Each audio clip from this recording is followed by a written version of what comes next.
Hey guys, myself is Hassan. Watching my YouTube channel. Please welcome back to my YouTube channel.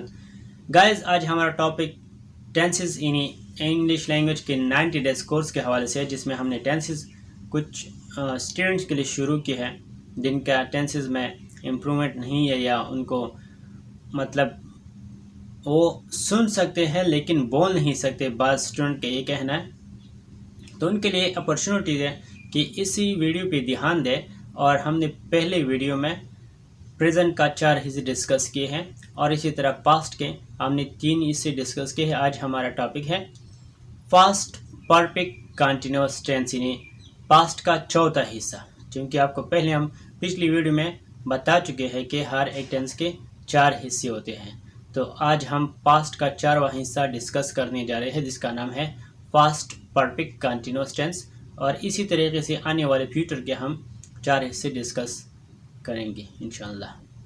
तो चलो अब इसका पहचान देखते हैं।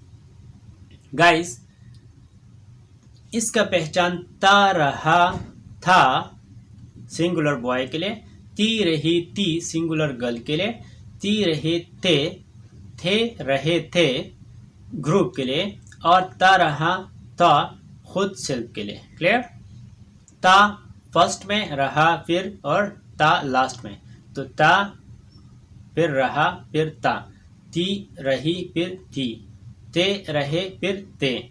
तो ता फर्स्ट में, ता लास्ट में, ती फर्स्ट में, ते लास्ट में। इस तरीके से इसको ध्यान से सुने और जहन में बिठाएं। क्लियर? तो ता रहा था, ती रही थी, ते रहे थे, और ता रहा था खुद के लिए। क्लियर? याद रखो। इसी तरीके से इसका helping verb axillary verb had been, और चूंकि ये कंटिन्यूअस टेंस है पास्ट परफेक्ट कंटिन्यूअस, याद रखो हर एक कंटिन्यूअस टेंस चाहे वो प्रेजेंट में हो, पास्ट में हो या फ्यूचर में हो, उसका परफेक्ट हो या इसका लास्ट वा कंटिन्यूअस टेंस हो, तो हर कंटिन्यूअस टेंस में first form the verb plus ing लगाए जाते हैं। तो इसी तरीके से इसी टेंस में पास्ट परफेक्ट कंटिन्यूअस में first form of the verb plus ing और इसका एक्सिलरी वर्ब हैड बीन है। क्लियर? और इसी तरीके से इसका simple sentence I you we they he she के साथ हैड बीन लगाया जाएगा, क्योंकि हमारे साथ हेल्पिंग वर्ब एक्सिलरी वर्ब एक है। तो I you we they he she person pronoun का पूरा एक ही हिस्सा होगा और सबके साथ हैड बीन लगाया जाएगा। फिर उसके बाद first form of the verb plus ing। तो ये फार्मूला है सिंपल सेंटेंस बनाने का।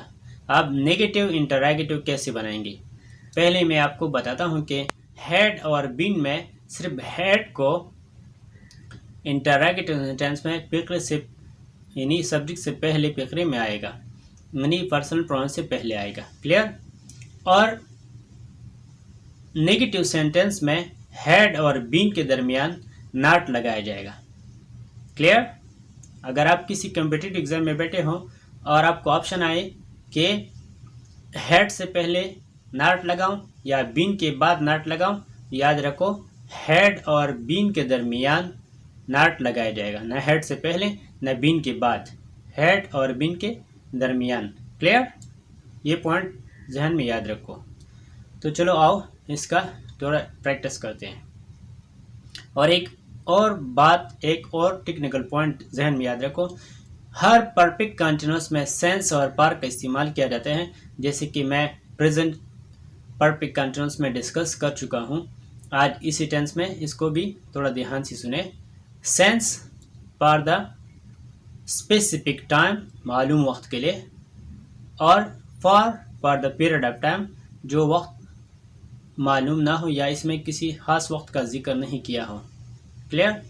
फॉर एग्जाम्पल, एक हफ्ते से, सेंस अ वीक, इतवार के दिन से, मंडे से, संडे से, 2019 से, 2020 से, और ख़ास डेट का नाम, फॉर एग्जांपल 1999 से, तो एक ख़ास डेट की तरफ इशारा है। इसके लिए सेंस इस्तेमाल किया जाएगा।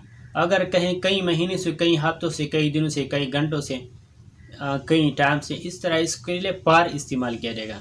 Sense for the specific time, कई दिनों से, कई रातों से, कई घंटों से, कई सालों से। इन अब न साल मालूम है, न घंटे मालूम है, न टाइम मालूम है। तो इसी तरीके से आप जब देखेंगे सेंटेंस में, अब हम प्रैक्टिस करेंगे। और मैं बार बार कहता हूँ कि practice make the man perfect. तो इन चीज़ों पे ध्यान दो और इसका थोड़ा प्रैक्टिस किया करो। और रिटर्न में भी कोशिश करो, helping verb, main verb, negative interrogative और इस तरह सिंपल सेंटेंस को थोड़ा लिखने की प्रैक्टिस किया करो, ताकि आपका जहन में ये बैठ सके। क्लियर? तो चलो आप प्रैक्टिस करते हैं। इसमें सेंस बार का भी इस्तेमाल करते हैं। फॉर एग्जाम्पल, बारिश होती रही थी। बारिश होती रही थी। तो अब बारिश नाउन है, इसके लिए इट भी इस्तेमाल कर सकते हैं। It had been raining. It had been raining. अब क्लियर सेंटेंस, यहाँ पे फुल स्टॉप। अब मैं ऐसा कहूँ कि सुबह से बारिश होती रही थी। सुबह से बारिश होती रही थी। It had been running since morning. सितारे कई घंटों से चमकते रहे थे। Star had been shining for hours. Clear? माली सुबह से पौधों को पानी देता रहा था। The gardener had been watering the plant for hours या since morning. क्लियर? तो आप इनमें से चूज करो। लाजिम सी बात है सुबह से, तो since morning. The gardener had been watering the plant since morning. Clear? अब सिंपल सेंटेंस में, माली कई घंटों से पौधों को पानी देता रहा था। The gardener had been watering the plant for hours. Clear? For hours. मैं आपका कई दिनों से इंतज़ार करता रहा था। I had been waiting for you for days. कई दिनों से। मैं आपका संडे से इंतज़ार करता रहा था। यानी इतवार के दिन से मैं आपका इंतज़ार करता रहा था। I had been waiting for you since Sunday. या लास्ट संडे। क्लियर? या दिस संडे। तो इसी तरीके से मैं 2002 से इंग्लिश पढ़ाता रहा था।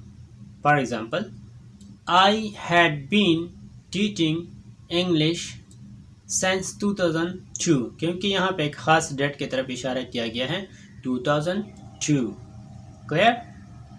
या इसी तरीके से मैं 2021 से पढ़ता रहा था। मैं 2021 से पढ़ता रहा था। I had been studying since 2021. Clear?